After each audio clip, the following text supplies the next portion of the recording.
नमस्कार दोस्तों। तो कैसे हैं आप सब। मुझे उम्मीद है कि आप सब अच्छे होंगे और आप सब रेगुलर एक्सरसाइज करते होंगे। तो मैं आज आपके जो नॉर्मल क्वेश्चन हैं जो आप मुझे वीडियो के कमेंट में पूछते हैं, जो एकदम कॉमन क्वेश्चन है जो हर कोई जानना चाहता है, मैंने लिख लिया है अपने पास। और गाइज़ ये क्वेश्चन जो आप मेरे से पूछते हैं वीडियो के कमेंट में, मैं इससे रिलेटेड ऑलरेडी सब वीडियो बना चुका हूँ, लेकिन फिर भी जो हमारे नए फैमिली मेम्बर हमारे साथ जुड़ रहे हैं, जो भी बहन भाई जुड़ रहे हैं हमारे साथ, तो मेरा ये काम बनता है कि मैं उनके डाउट क्लियर करूँ। मैं एक एक करके क्वेश्चन पढ़ूंगा और उसका आंसर बताऊंगा। मैं इससे रिलेटेड ऑलरेडी वीडियो अपलोड किया है, तो अगर आपने नहीं किया तो आप प्लीज़ मेरे चैनल पे जाइए, वहाँ पे प्लेलिस्ट ओपन कीजिए, मैंने सब बनाया, आप उस प्लेलिस्ट को ओपन कीजिए और आप देख सकते हैं। फिर भी मैं आपके डाउट क्लियर कर देता हूँ, जो भी नॉर्मल क्वेश्चन है वो सब मैं आपको बता देता हूँ। पहला क्वेश्चन रहता है लोगों का, रिकवरी कितने दिनों तक आती है और रिकवरी कब तक आती है। तो जो ये क्वेश्चन है, ये रिकवरी जिस दिन आपका एक्सीडेंट होता है या फिर जिस दिन आपका ऑपरेशन होता है, उस दिन से लेके 2 साल 2.5 साल तक रिकवरी आपकी फास्ट होती है। आती तो है ही, लेकिन उसके साथ फास्ट आती है। लेकिन कैसे? वो आपको एक्सरसाइज करके, फिजियोथेरेपी करके, रिहैब ज्वाइन करके। तो आप समझ गए। बहुत लोगों का ये क्वेश्चन आता है, सर रिकवरी कब तक आती है। रिकवरी वैसे तो आप 5-6 साल के बाद भी रिकवरी आपकी आएगी, 10 साल के बाद भी आएगी, लेकिन बहुत कम रहेगा। मतलब इतना कम रहेगा कि मे भी शायद आपको रिकवरी दिखे ही ना, महसूस ही ना हो। महसूस इन द सेंस ऐसा कि जैसे स्टार्टिंग में होता है 1 महीना, 2 महीना, 1 साल, 1.5 साल, 2 साल। अब जब आप एक प्रॉपर रेगुलर एक्सरसाइज करते हैं तो आपको बहुत अच्छा रिकवरी दिखता है, लेकिन जब आप वही चीज़ लेट स्टार्ट करेंगे तब तक वो चीज़ें, जिस लेवल पे आपको चोट लगी है, तो वो धीरे धीरे जुड़ता भी नहीं है, फिर वो चीज़ें खराब हो जाती हैं, तो आप फिर रिकवरी भी नहीं आता है। तो इसीलिए जितना आप जल्दी शुरुआत करेंगे उतना आपका जल्दी रिकवरी आएगा। और जो दूसरा क्वेश्चन है, इसमें बोल रहे हैं कि पेन बहुत होता है, झटके मारता है, तो इसका क्या इलाज है। तो पेन का, झटके मारने का इसका कोई इलाज नहीं है गाइस। ये अपने आप से आता है। ना तो इसमें कोई मेडिसिन काम करेगा, ना तो इसमें कोई एक्सरसाइज काम करेगा, इसमें कुछ काम नहीं करेगा। बस अपने माइंड को डाइवर्ट कीजिए। जितना आप अपने उस माइंड को पेन पे लेके जाएंगे उतना ज़्यादा आपको पेन महसूस होगा। तो आप ऐसा कर सकते हैं, जैसे आपको माइंड डाइवर्ट करने के लिए कुछ वीडियो देख सकते हैं, कुछ अपना एक्सरसाइज कर सकते हैं, किसी से बात कर सकते हैं, कुछ किताबें पढ़ सकते हैं। बस आपको यही करना है। और पेन क्यों होता है? जहाँ पे आपका न्यूरॉन्स डैमेज हुआ है, जिस भी लेवल पे, वहाँ पे नर्व इरिटेशन होता है। जैसे कि ब्रेन से सिग्नल निकला, ठीक है, तो वो सिग्नल आगे ना जाके फिर से रिवर्स हो जाता है वहाँ से, तो उसको एज अ न्यूरॉन्स इरिटेशन बोलते हैं, जिसकी वजह से वो करंट जैसा फील होता है आपके पैरों में अलग अलग जगह पे। मैंने इससे भी रिलेटेड वीडियो डाला है, प्लीज़ आप वो एक बार देख लीजिए। फिर जो तीसरा क्वेश्चन है, एक्सरसाइज कितना ज़रूरी है।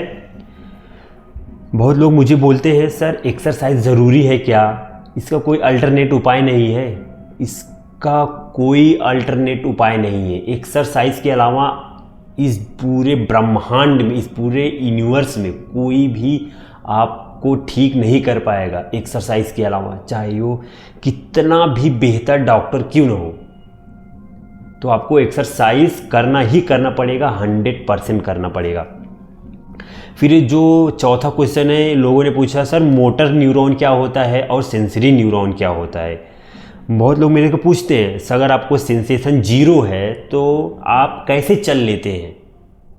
तो मैं उनको बता दूं, मोटर न्यूरॉन्स अलग होते हैं, सेंसरी नर्व अलग होते हैं। मोटर न्यूरॉन्स हमें ब्रेन से सिग्नल भेजता है, हमें वॉक करने के लिए, हमें कोई मूवमेंट करने के लिए, वो मोटरी न्यूरॉन्स करता है। सेंसरी न्यूरॉन्स क्या काम करता है? ब्रेन से सिग्नल नहीं आता है, जो हमारे ये स्किन होते हैं, ये एज अ रिसेप्टर का काम करते हैं। ये पेंसिल है, फिर मैंने यहाँ पे अपने हाथ में चुभोया तो जो यहाँ पे स्किन के नीचे जो रिसेप्टर है ना, इतना फास्ट रिएक्ट करते हैं, ब्रेन में भेजते हैं और ब्रेन से वापस सिग्नल आता है कि वहाँ पे कोई चीज़ चुभ रहा है, उसको आप हटा लो, वहाँ से हट जाओ, नहीं तो उसका कुछ उपाय करो वहाँ, ताकि आपको नुकसान न हो।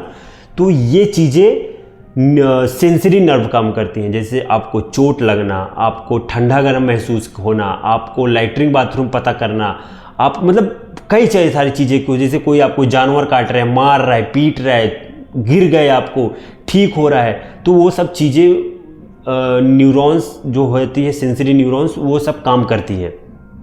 तो इसीलिए बहुत लोगों को ना सेंसेशन नहीं रहता, लेकिन फिर भी वो मूवमेंट रहता है। सेंसरी नर्व का क्या काम है, जैसे कि आप सीढ़ी चढ़ रहे हैं, एक स्टेप 2 स्टेप चढ़े, तो वो मेमोरी क्या होता है, सेंसरी नर्व के जरिए वो मेमोरी क्या होता है, हमारे ब्रेन में फिट हो जाता है। फिर हम आगे देख के या फिर नीचे मुंडी नहीं करके भी हम लोग सीढ़ी चढ़ सकते हैं, फिर वॉक कर सकते हैं, तो वो काम करता है।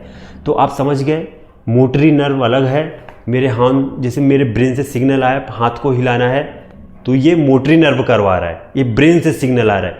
लेकिन अगर कोई भी चीज़ चुभो रहा हूँ, ये ब्रेन से सिग्नल नहीं आ रहा है, ये जो स्किन के नीचे रिसेप्टर है ना, ये रिसेप्टर इसको रिसीव कर रहा है और फिर ये ब्रेन के पास भेज रहा है, ब्रेन फिर इसको भेज रहा है कि यहाँ पे कोई चीज़ चुभोया जा रहा है। तो ये चीज़ होता है।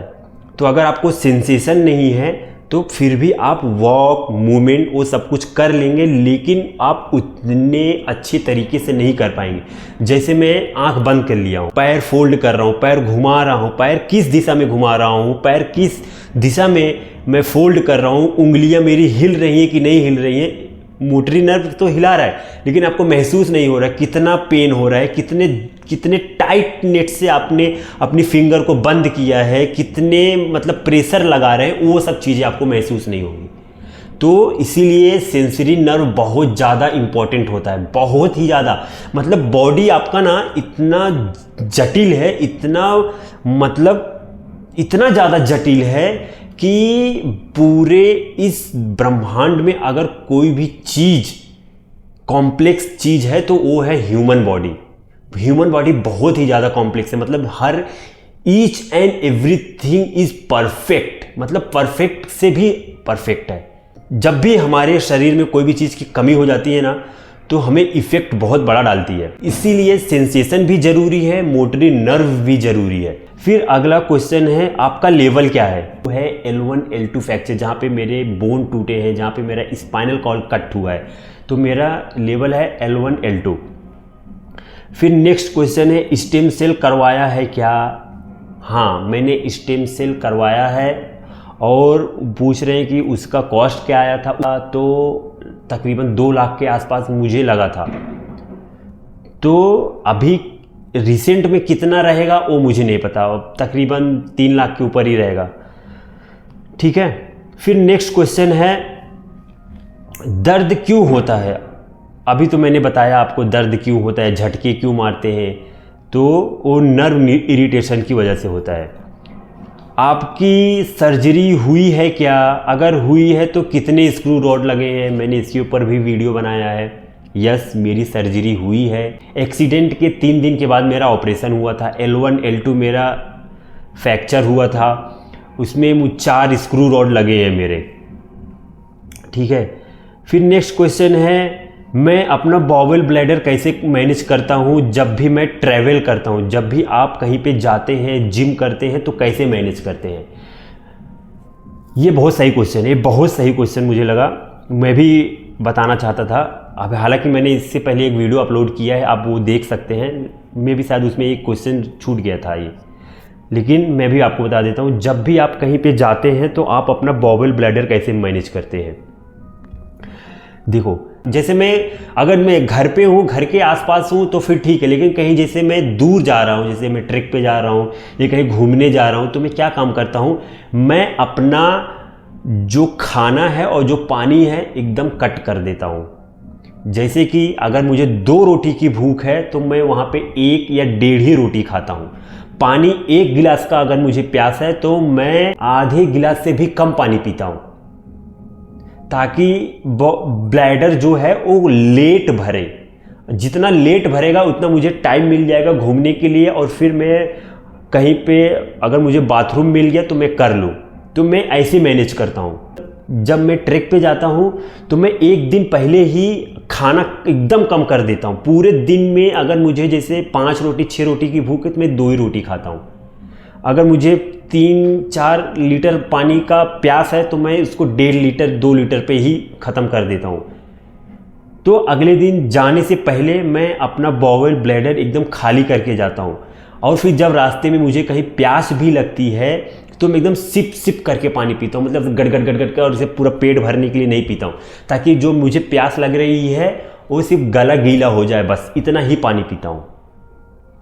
तो मैं ऐसे मैनेज करता हूँ। तब फिर जब मैं अगले दिन घर पे आता हूँ तो फिर से मैं पूरा एकदम अच्छे से पानी पीता हूँ, ताकि जो मेरी बॉडी में पानी की कमी है या फिर जो भी खाने की कमी है वो सब पानी पी के, खाना खा के बॉडी को वापस न्यूट्रिशन देता हूँ। तो मैं ऐसे मैनेज करता हूँ। जिम जाने से पहले मैं क्या काम करता हूँ, 1 घंटा में पहले उठ जाता हूँ। 1 घंटा पहले उठने से ये फ़ायदा होता है कि आपका लैट्रिन और बाथरूम मान लो जैसे लेट हुआ तो मुझे टाइम मिल जाएगा उसको क्लियर करने के लिए। तो मैं 1 घंटा उठ के पहले अपना लैट्रिन बाथरूम कर लेता हूँ, फिर जिम जाता हूँ। चीज़ में उठाने के लिए प्रेशर भी लगाता हूँ, पुश करता हूँ, तो वो लीकेज नहीं होगा। तो मैं ऐसे मैनेज करता हूँ। फिर नेक्स्ट क्वेश्चन है, मैं रन कर सकता हूँ क्या? नहीं, मैं रन नहीं कर सकता हूँ, क्योंकि जो मेरा नी लॉक-इन अनलॉक-इन है वो अभी 100% नहीं होता है, सेंसेशन नहीं है, तो वो अभी मेमोरी मेरे दिमाग में है नहीं, तो मैं कभी ट्राई नहीं किया हूँ। मैं ट्राई करूँगा दौड़ने का, देखूँगा कि मैं दौड़ पाता हूँ कि नहीं दौड़ पाता हूँ। मैं वो वीडियो भी आपके साथ शेयर करूँगा, क्योंकि ये बहुत दिन से मेरे माइंड में आ रहा है कि मुझे दौड़ने का प्रैक्टिस करना चाहिए, क्योंकि मेरा मूवमेंट है। तो अगर मैं वॉक कर सकता हूँ तो मुझे दौड़ना भी चाहिए। देखो, दौड़ने के लिए आपको ना पूरे बॉडी का बैलेंसिंग एकदम परफेक्ट होना चाहिए। मतलब आपका माइंड, आपका अपर बॉडी, आपका हिप मसल, आपके पेल्विक मसल, आपका थाइज, आपका क्वाड्रिसेप, आपका नी लॉक इन अनलॉक इन, आपके काफ्स, आपके एंकल, आपके हील, आपके पैरों की उंगलियां, दौड़ने के लिए हर चीज़ परफेक्ट होना चाहिए, तब आप दौड़ पाते हैं। लेकिन अगर पैरों में कुछ भी कमी है तो आप नहीं दौड़ पाएंगे। दौड़ने को तो मतलब दौड़ लेंगे, कैसा भी भचक के इधर उधर करके आड़ा टेढ़ा दौड़ लेंगे, लेकिन आपको परफेक्ट अगर दौड़ना है तो एवरीथिंग परफेक्ट होना चाहिए, तब आप दौड़ पाएंगे। ठीक है। फिर नेक्स्ट है कि मैं बाइक या कार चला लूँगा। नहीं, मैं कभी बाइक ट्राई नहीं किया। हो सकता है मैं स्कूटी चला लूँ, लेकिन मैंने कभी ट्राई नहीं किया। मेरे घर वाले भी ट्राई नहीं करने देते हैं, क्योंकि मेरा बाइक की वजह से ही एक्सीडेंट हुआ था। तो घर वाले मुझे बाइक की तरफ देखने भी नहीं देते, इवन बैठने भी नहीं देते। अगर मुझे कभी गलती से देख भी लिया कि मैं बाइक पे बैठा भी हूँ तो समझ लो कि उस दिन मेरी सामत आ जाती है कि तुमने बाइक पे क्यों बैठा। हालांकि मुझे ऐसा कभी कभी कॉन्फिडेंस आता है कि मैं स्कूटी चला लूँगा, और मैं एक वीडियो बनाऊँगा जल्द ही स्कूटी चलाने पे, क्योंकि मैं साइकिलिंग कर लेता हूँ। तो मैं इसके पहले भी कार चलाता था, बाइक चलाता, सब कुछ चला लेता था। वो चला लेने की वजह से तो मेरे अंदर एक कॉन्फिडेंस है कि मैं चला लूँगा। ऊपर से मैं साइकिलिंग चला लेता हूँ, तो सीधी सी बात है, अगर मैं साइकिल चला ले रहा हूँ तो स्कूटी भी आराम से चला लूँगा, क्योंकि स्कूटी में सिर्फ हैंडल करना होता है। लेकिन फिर भी वही होता है कि सेंसेशन ना होने की वजह से आपको पैर से संभालना पड़ता है, और अगर बाइक चला रहे हैं तो ब्रेक और क्लच लगाना पड़ता है, तो वो सब चीज़ें होती है। कार चलाने के लिए आपको ब्रेक और क्लच का यूज़ करना पड़ेगा, तो इसकी वजह से मैं अभी चलाए नहीं हूँ। मैं स्कूटी आपके साथ शेयर करूँगा चलाने वाला वीडियो, और बाइक का तो मैंने कभी सोचा नहीं। मुझे कॉन्फिडेंस है कि मैं स्कूटी चला लूँगा, वो वीडियो मैं आपके साथ शेयर करूँगा। फिर नेक्स्ट है, टाइम बीत जाने के बाद रिकवरी आती है कि नहीं आती है। अभी मैंने ऊपर ही एक किया था ना, पूछा था कि रिकवरी कब तक आती है, तभी भी मैंने बताया था कि टाइम बीत जाने के बाद रिकवरी आपकी बहुत कम आएगी। बहुत कम आएगी मतलब बहुत कम आएगी। क्योंकि देखिए, जब कोई चीज़ एक जगह से डैमेज हो जाता है, अगर आपने उस चीज़ को तुरंत इलाज नहीं किया, डॉक्टर को नहीं दिखाया, और आपने उस टाइम पे उसका कोई चीज़ सल्यूशन नहीं ढूंढा उस चीज़ को ठीक करने के लिए, फिर आप उसको 5-6 साल बाद, 10 साल के बाद सोचेंगे कि मैं इस चीज़ को ठीक कर लूँ, तो पॉसिबल नहीं होता है। हाँ, अगर वो चीज़ टूटी नहीं है, डैमेज नहीं हुई है, उसी स्थिति में है, तो आप 10 साल के बाद क्या 20 साल 25 साल के बाद भी करेंगे तो भी आपको रिकवरी आएगी। जैसे कि आप चाहे 20 साल के हो, जिम जा रहे हैं तो भी आपका बॉडी बनेगा। आप 60 साल के हैं, जिम जा रहे हैं, अच्छा न्यूट्रिशन ले रहे हैं, डाइट ले रहे हैं, सब कुछ अच्छा कर रहे हैं, तो भी आपकी बॉडी बनेगी।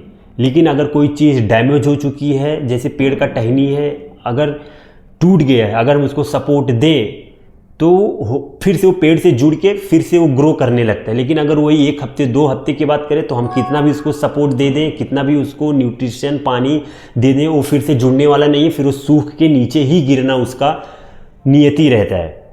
तो वैसे आप भी ये सोचेंगे कि मैं 10 साल के बाद फिर से एक्सरसाइज करूँगा, 5 साल के बाद एक्सरसाइज करूँगा, रिकवरी तो बहुत कम होगी, मैं क्या ही बताऊँ आपको।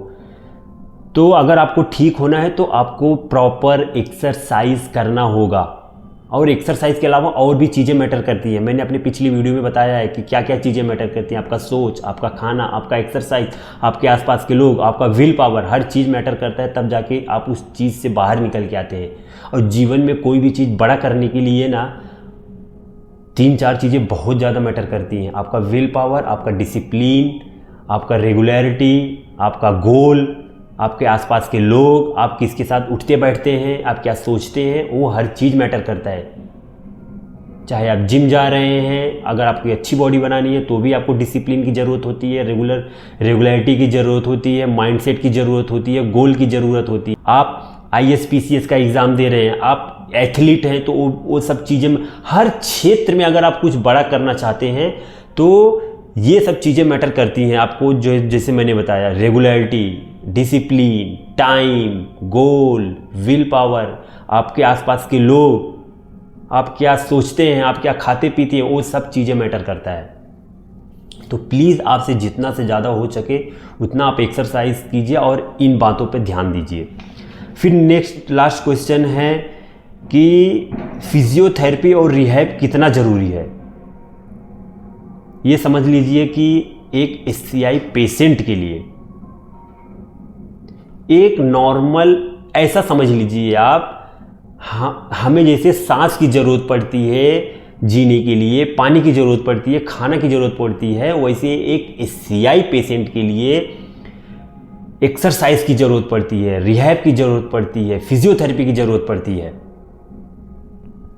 तो मैं नहीं बोलूँगा कि फिजियोथेरेपी और रिहैब 100% ज़रूरी है, लेकिन एक्सरसाइज अगर आप वो घर पे कर पा रहे हैं एकदम ईमानदारी से, एकदम टाइम टू टाइम डिसिप्लिन तरीके से, तो आपको रिहैब और फिजियोथेरेपी करने की कोई ज़रूरत नहीं है। लेकिन आप घर पे नहीं कर पा रहे हैं तो फिर आपको फिजियोथेरेपी और रिहैब ज्वाइन करना तो मस्ट है, तो बहुत ज़्यादा ज़रूरी होता है।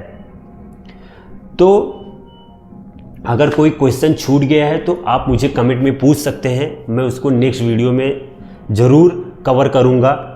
आई होप जो आपके मेन क्वेश्चन थे मैंने वो कवर कर लिया है और आपके जो डाउट थे वो क्लियर हो गया है। अगर आपको कुछ डाउट है तो प्लीज़ आप मुझे कमेंट में पूछिए, मैं इसके ऊपर एक वीडियो और बनाऊँगा और वो सब आपके साथ डाउट क्लियर करूँगा। अगर आपको वीडियो अच्छा लगा है तो प्लीज़ आप इसे लाइक कीजिए और SCI भाइयों के साथ शेयर कीजिए। मिलते हैं आपको नेक्स्ट वीडियो में, तब तक के लिए धन्यवाद। जय हिंद।